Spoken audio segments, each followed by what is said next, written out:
তো বন্ধুরা, আমাদের গেমে চলে এসেছে নতুন সান্টা পান্ডা ইভেন্ট। আজকে আমরা ওটা বের করবো, দেখি কি বাদে।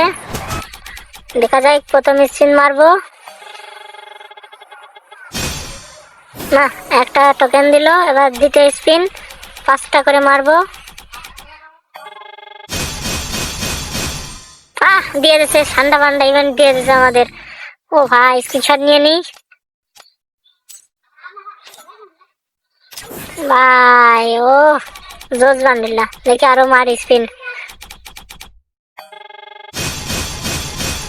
দিয়ে দে বাঘ ভাল্লুক দিয়ে দে। না, কিছু দিল না। দিয়ে দে বাঘ ভাল্লুক দিয়ে দে। আর তোরই কিছুই দিল না। না, আর ডায়মন্ড খরচ করা উচিত না, থাক। দেখি বান্ডিলটা পড়ায়, দেখি কেমন হয় সান্টা পান্ডা।